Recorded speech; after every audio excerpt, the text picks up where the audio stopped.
Brothers and sisters of Outlaw Review Nation, I am super stoked today because I have the chance to talk to the band Dischordia. And these guys, they mean a lot to me. I've gotten to know a couple of them over the years.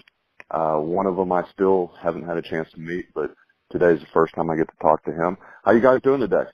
We are awesome. Good. Hey, I'm going to take a second because I gotta give you guys some love, especially the two Joshes. Keno, bear with me for just a moment with these guys. I have to. Hey, Mr. Turner, I'm going to start with you real quick. Yes, I got to tell you, brother, what you have done with my son, Brandon, has been amazing. I got to get him back set up with you again. But I got to tell you, he has had some huge praise lately, and it's all because of your instruction and what you've done with him. And I cannot thank you enough, brother. A couple weeks ago, the oldest son was at a guitar clinic, and I get a text from my wife, bring Brandon his bass and his amp. And I said, okay, all right, cool. So I load him up, I run him up there. He ends up playing bass for the entire guitar clinic. They show him what they're playing, and he takes off and runs with the full band. Amazing, dude.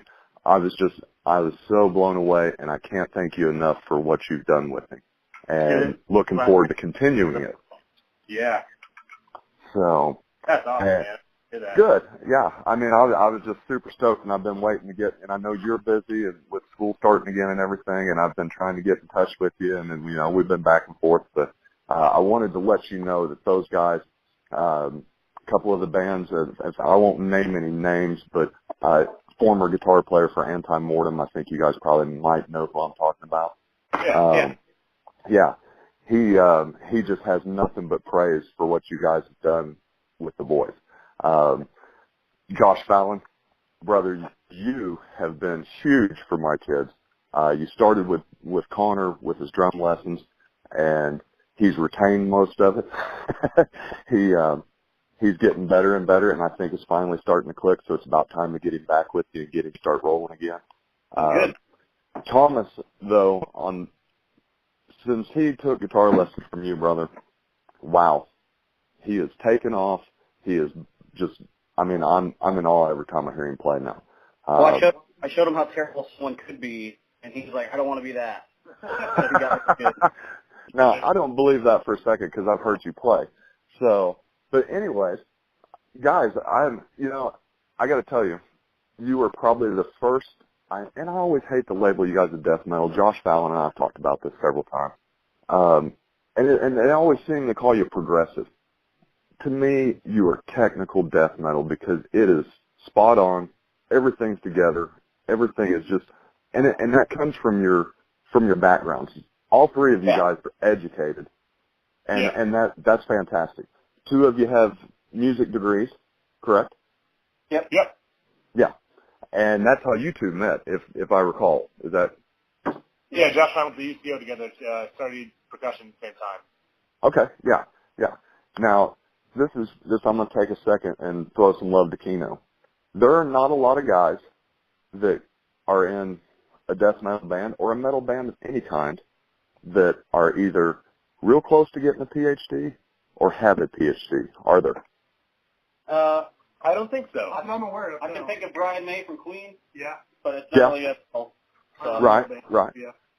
So, I mean, you know, I talk to a lot of the bands, and I know there's another band that I know of that they've got a couple of master's degrees, but I know of none that have a guy that plays guitar that's a PhD.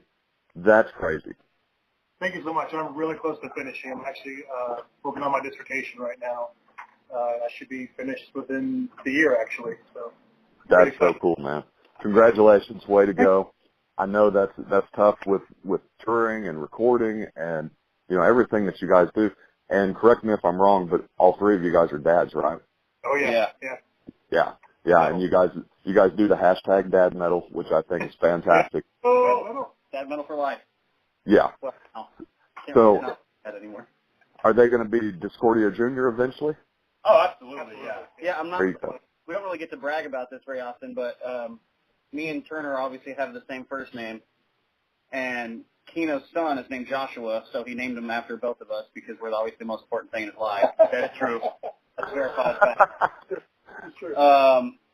But also, Keno is a few years older than me and Turner, and Keno's son is a few years older than me and Turner's son, and me and Turner's son are only a week apart. So it's literally the perfect joking Dischordia Part 2. Yeah, Jordan Jr. If they ever wow. be in a band. If Wow, they make the decisions we made, Yeah. they will also be in a death match. That's crazy, guys. I did not realize that. I knew they were fairly close together, but I had no idea. Very well. Sorry. That's all right. That's all right. Hey, I got to talk to you about the last EP that you released, June, right? Yep. June. Yeah, Binge and Purge. That is one of the coolest EPs I've ever heard. I don't know of any that are basically 2 songs that stretch almost 30 minutes. You know, that is, especially in the death metal, to me that never happens. You know, because you're getting your point, you're blowing through it, and then you're on to the next one. And you guys find a way all the time to do things that are outside the box. And that really impresses me with you guys, is you're always moving in different directions, but you're absorbing everything around you, if you know what I mean. Yeah. I'm glad that comes across. That it's definitely, we don't like to be one of those bands that tries to pretend to not listen to music. Right. Not influenced by other bands. Mm-hmm. So it's really nice when people notice who we're influenced by, but don't see that we're doing anything to try to do that. It's just what comes out. Yeah, we all listen to way more than metal. Metal is obviously our home and our base. But I mean, Turner was at the Philharmonic last night. Was at a jazz concert with the Steel Pan Band earlier this week, which I wish I could have been at, but I couldn't. So I mean, we're trying to. Mac. Yeah, I was at Fleetwood Mac actually this week. So I mean, we try to just be in everything we can that's interesting because music is so multifaceted. Right, and that's one of the things that really drew me to you guys when I first met you, is that no music is off limits to you. You're gonna listen to it. You're gonna try it, and that I've always tried to push with my boys is listen to everything. Yeah. You know, even if itself. Right. You know, and that's what I like about Outlaw Review. When they asked me to start doing interviews and doing some reviews for them, I checked them out, and they cover everything from outlaw country to death metal, and you know, everything in between. And it's been a lot of fun. I've learned some new music and some interesting stuff, you know. But that's what's always been really cool to me about you guys, is that you're just, nothing's off limits to you. I mean, and even when you're on tour, you know, I see you guys out on the road, and you have fans that like house you all over the place. It's crazy. Yeah. You know, and I don't know a lot of bands that get that kind of treatment. I mean, there's some, but you guys always seem to be, somebody's feeding you, somebody's housing you guys, taking care of you, and then you've always got some kind of goofy antics that are going on. I mean, you guys are, you know, I mean, I see you guys doing little stuff and little videos and stuff, and you're always having fun. You know, you're always, when you're on tour, right. It's hard being away from family. Like, there's a lot of guys that crave to be away, and honestly, there's a part of us that also do too, but there's a lot of that we have to do to keep our minds off of the fact that we're not home. So there's a lot. Yeah, there's a lot to be present in life, and if you can't be present in their life at that time, you got to be making sure it's worth it and having fun with the people you're with. And we just are fortunate to have toured way more than we should probably for a band as small as we are, and made tons of friends that continually put up with us every year we come through their area. If we do, we've got some people that are waiting for us to get out of country, and we've got houses to crash there when we can afford it. That is fantastic. That's just great. And going back to all the different influences on you, this last Binge and Purge EP, you actually, are you guys like the only death metal band that's ever used a flute? And let me see if I can pronounce this right. A marimba? Is that right? Oh, yeah. And we might be the first to do both on the same song, but... I was going to say, yeah. I mean, like, you see instruments like that kind of pop up on albums every now and then. Obviously, it's not very common, but Right. Another thing to say with that is that we're definitely not the first band to do it, but we're probably one of the few bands that tries to incorporate it live. Like, there's a lot of bands that'll do things on a record that they won't do live. Right. Or a backing track. And for ease, we do that with guitar parts every once in a while, like a 2-second guitar interlude, just so we can have a drink. But that's one thing that we've tried to push is anything that we do record, we try to make sure it's plausible to play live. Obviously, minus a $20,000 rolling instrument like a marimba. Yeah, we can't take a marimba on tour, unfortunately. Right. Right. Yeah. If we could, we would. That's for fucking sure. Yeah, we would make sure we do the flute live and just make that part of our show. See, and that's what another great point about you guys is if you put it on an album, you can play it live. That is something special. I tell the boys all the time, if you're going to write a song, make sure if you can play it in the studio, you can play it live. Oh, absolutely. Yeah, that's never been a question for us. You're kind of cheating your fans if you do stuff like that. And I know I'm probably going to take some hate mail or something about calling that from some bands, but I think that's really neat that you guys do that and that you can actually pull it off live on stage. That's fantastic. That's because not a lot of guys can do that. Right. Yeah. And it's always a bummer when like you see a band or you hear about somebody talking about the one time they saw a band and maybe it was a bad night or they just didn't play well or they couldn't pull off this stuff live, and it kind of turns you off to that band forever, even just one little bad live experience. So we make sure we keep that in mind, and we're hopefully not going to let that happen for anyone that sees us. Yeah. Right. Now, and also on Binge and Purge, you use the Rose State Chorus to do some singing. That is interesting. Now, how did that go off? I mean, because that's different. Sure. So my sister-in-law is the choir director at Rose State College, and she's super talented, awesome person. We had this idea for the outro we just had these chords that we heard in our head that would match really well with voice, and we just wrote it out for her, and she did a couple of takes of it, and it was perfect. And we added it in, and that recording that we used for the actual tracking was just a handy-cam Zoom in the room with the choir. I think they did a total of 4 takes or 3 recorded takes, so I'm sure they did 4 or 5. Yeah. But she only had them for an hour or 2 a week. Yeah. Yeah. And during one of their class periods for a warm-up, she gave them this sheet music, showed it to them, gave us 2 recordings. They were okay but pitchy. We gave her some notes. They looked at it, I think, just 1 second time. I got 2 more recordings, and then that's exactly what I put into the file that made it onto the record. It was just a single way of them doing that. Obviously, it would have been cooler if we could have had a full studio set up with all these things, but it was I don't know. We also did this record completely ourselves, minus the drums and vocals. Yeah. All the guitars, all the bass, all the samples, all that other stuff we did pretty much hands-on. So that was a cool experience to see how stripped down we could do something and how effective it could still be. Right. And that see, and you guys bring up another thing. You guys are so do-it-yourself. I mean, I look at stuff that you guys do, and you're using the computer, and you're, using talent that you have, and it blows me away how you guys are able to do all this stuff by yourself. I'm not near talented enough technology-wise to be able to do all that stuff.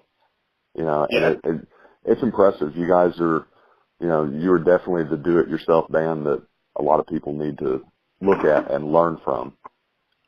Thank you. Yeah, and it kind of comes from just necessity. We're not making a lot of money, and this isn't a thing we can. Well, we pour a lot of our own money into it, obviously, but we can't do that too much. So we got to find ways to save money, and we've kind of had unfortunate in studio experiences in the past. So we made sure this time that we really had our hands on everything, and Josh really a lot about all the recording stuff we need to use and getting the just knowing a way around the programs to make it all happen, and then able to get really good recorded material, and then we went elsewhere for drums and vocals with a guy that we trust a lot, and then sent it out to mix and mastered. But other than that, we were able to have our hands on everything. Yeah. Yeah. We've got a lot of good friends, that's for sure. Yeah. That's definitely where a lot of that extraneous knowledge comes from. I'm fairly versed in some stuff with computers, but I'm by no means a guru or even probably equal to a 15-year-old kid who knows anything about coding at this point. So Right. much of the internet. And Nerds. We try to learn what we need. Yeah, exactly. Just out of necessity. Like, the band has paid for itself for a long time, but records, no matter what, still cost money. Like, we're very proud of the fact we've never come back without money on tour, even with breakdowns, tires, shit like that. It's not like we're taking much home, but the band has paid for itself for a very long time, and we just try to make sure that we're not stealing away from our families to do something that doesn't, I don't know. It's a necessity to us, but it's not always the easiest thing to explain to the wives either. So it's important to us to be able to say, hey, this thing pays for itself, and we're doing everything ourselves. So it's not like money's going anywhere frivolously. It's not going to excessive beer. Clink. Right. Sometimes it's not. Either way. Sometimes you got to. I imagine being on the road that long, there's a night where you have to cut loose. Yeah, you got to do what you got to do. It's tour. Right. Right. So, what do you guys got coming up? We've got a show in Oklahoma City on October 26th. Friday? Yeah, Friday, October 26th, so it should be a good night. We're opening up for Abolishment of Flesh. We played with them, it was years ago. Yeah. They picked up a lot since between, we kind of went our separate ways, and they've done really well for themselves. Yeah, they're awesome. They've been doing a lot, and they're on tour right now, actually. Actually, I think they're on tour with some buddies of ours from Iowa. Shout out to Mutilated by Zombies. Yeah!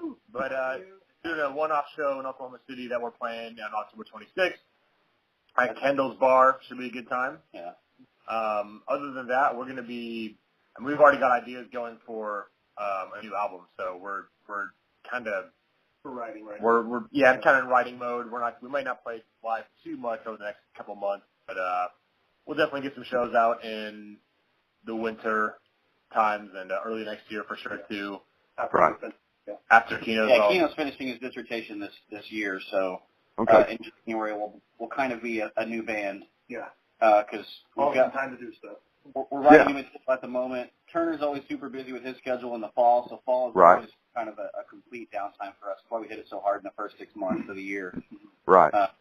We used to tour twice a year in the first 6 months. So it's the way that we're kind of designed. It helps us, I don't know, free your mind a little bit too, like getting away from these guys and focusing more on what you want to get out of yourself and then putting it together with what they want to put out of themselves. It's kind of the beauty and the pureness of what we're kind of right, and that's kind of added to the longevity of you guys because you're able to do stuff like that. Yeah. Yeah, it's always sad when we see bands that we like around here. We get to be friends with the band and play with them a lot, and then they break up or something. Rest in peace. Yeah, it's always sad. That's a recent one. That's Yeah, that it hits hard sometimes when you see some bands that we played with or we started around the same time as them, and then they break. Or just something happens because it's tough to keep all guys on the same page doing Absolutely. This. Especially with families and individual lives. Like we're very lucky to have found that these two dudes, I guess, each, but. Yeah, it's definitely good chemistry, and it also helps that there's just 3 of us in the band, and we can kind of really coordinate, all be on the same page, and but yeah, it's kind of weird to think sometimes that we've been going for like 8 years now with this lineup, and it's definitely not easy to do all the time, but right. We also pack a lot of stuff into Sunday mornings. Like quite literally, we don't meet outside of a birthday party or like some event, except for Sunday mornings for at most 3 hours, and somehow a record comes out every 2 years, and yeah, that's impressive, guys. Because I'll be honest, if I gave you 3 hours every Sunday, we might get one in 6 years. Yeah. So beer helps. Yeah, beer helps. Yeah, it does. It does. So, what's it like being dads and touring and working and, and trying to manage all this? Because I'm sure, I understand because I'm married, I've got 4 kids, so that right there is like trying to manage a band almost. Yeah, already. Yeah. So tell me something about what it's like for you guys. It's definitely tough. For myself at home when I'm trying to practice bass, I'll get 2 minutes of practicing in, and then my little guy runs in and either yells at me to stop playing bass or wants to sit on my lap and he plays bass. And, it's tough to practice at home with a kid. Right. That's hard. But then, getting all the planning that we got to do, and then especially when we're on the road and we miss our little guys so much, and obviously the wives too. It's definitely tough. Pino was a dad before the rest of us, and he found out that that his wife was pregnant while we were in the studio for a couple albums ago. And Kino, you want to take that? Yeah. So we weren't trying at this point, so it was kind of a shock that it was happening right then. Yeah. I don't really think a lot myself about what I have to do each day because, I'm, dad, right. have my own business. I'm working on my dissertation. A lot of stuff going on at all times, but I try to make checklists when I can. Mm-hmm. And it's always satisfying when I can see that I've done like 30 things today. Yeah. Half of which are dad related, half of which are, band related or school related. Right. I really, really actively think about stuff until someone asks me that question, like, how do you manage being all these 10 roles? It's just what you do. So, right. Thankfully, if it didn't, we wouldn't be doing this. Yeah. The day that this band impacts our families, I think that we're done at that point. But we found a pretty good balance. We fight for both. It's a constant battle. I think that's a good point that I didn't even think about before. There's just, with anything you care about, you have to fight for it, and sometimes those things don't line up, so you're fighting yourself in the middle. Right. And that's a little bit of what we do, but we just got fortunate partners that understand that they wouldn't be with the kind of person they are now if we weren't doing this. Right. Well, and they married you guys for who you are, the musicians you are in the first place. I'm sure that has a lot to do with, or some of it, Yeah. No, definitely. It's a battle. But it's worth it. I mean, you have to have sure don't. You don't want to pass on that chance when the little guy comes in to sit in your lap, because as I can tell you, it quickly turns to an 18-year-old. Yeah. Yep. So, I don't think he probably won't sit on my lap when he's 18. But no, because I've tried. My 18-year-old just looks at me kind of funny. So I'm lucky enough. I've still got the 4-year-old that's crawling around in my lap. So I'm like in this for the long haul.